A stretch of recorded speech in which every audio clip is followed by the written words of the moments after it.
Hey guys, welcome to part 8 of me tinkering around with this old wreck. I don't know if I've ever told you, but it is a Ghia cab, a 97 Ghia. One thing I've never liked about it is the interior.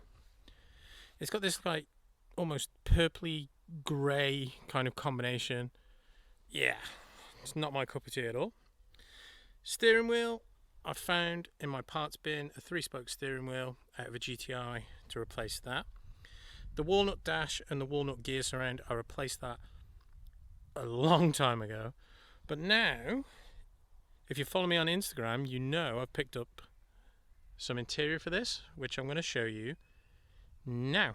So this is the interior. It's a little bit of an unusual pattern in all honesty. They're not Mark 6 RS2000s. They're not Mark 5 RS2000s. I think they're Mark 5B.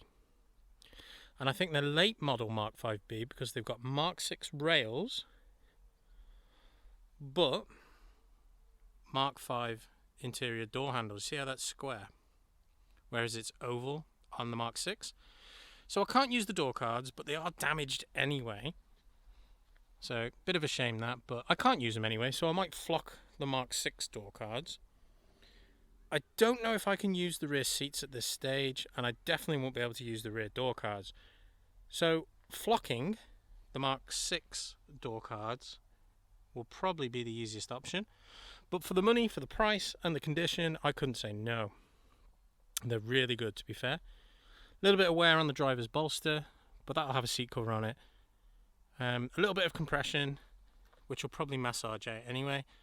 But yeah, how cool are they? Super rare in my opinion. If you know what they're out of, do let me know. But I think 94 Mark 5B before they went to the Mark 6. Here's the plastics continued. So the 2 mirrors and the 2 side skirt covers. I do want to get these out of the way and in white. I just thought I'd show you the crack that was. The crack ran all the way down there. That is on the inside. Fiberglass mat. I will protect that with paint because in my experience it probably takes years for it to happen, but in my experience water does get under that mat and lift it off. But I will protect that with paint or sealant or something later on down the line. I will plastic primer that area there. I use this stuff, just Tetrasil trade spray plastic primer.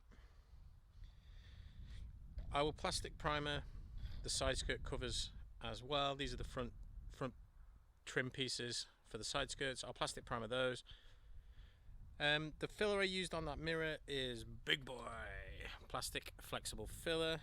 This mirror I can just hit with primer, not the plastic primer, just normal primer because it's got the paint underneath.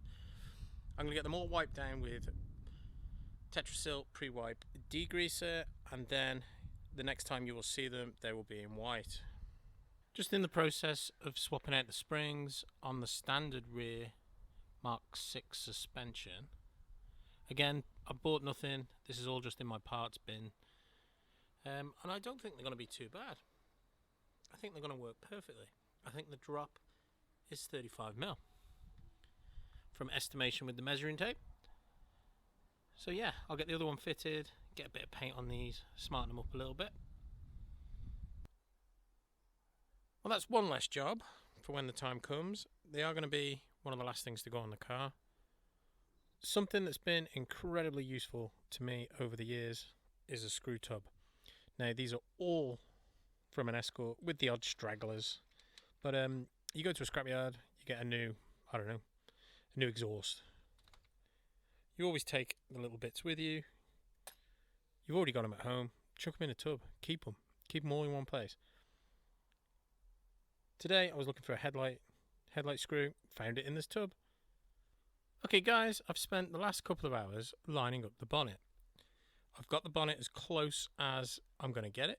So if we look at this side here, this corner here, nice curvature there, fits lovely. Over on this side, nice curvature there, despite the fact I did chip it, whoops. But I'll get that on the top coat. My problem lies with the bumper. So I've fitted some lights and an old grille And I want to show you this. This side is where I had the crash. 2010, I crashed this car. This side was crunched in. I straightened the front panel and I bought some second-hand parts. The panels have never aligned up properly, and I've just lived with it. But with me spending all this time on this car, I've got to sort it out. So here, this side fits quite snug against the headlight. It's sucked in here like it should be level, it should be flush with this. So that's not right. Over on this side, this piece here where the bonnet meets the bumper, that's fine, that's acceptable. But this is not.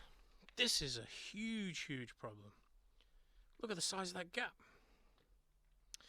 So I've been pondering about it for the last 10-15 minutes, and I think I know what it is. And I want to show you. So this is a bumper I've had in the shed for years, and I've just loosely put it on. It's all loose. But look, it marries up to this headlight perfectly, marries up to this bonnet perfectly. When it's tightened up, it'll be lovely. Over on this side,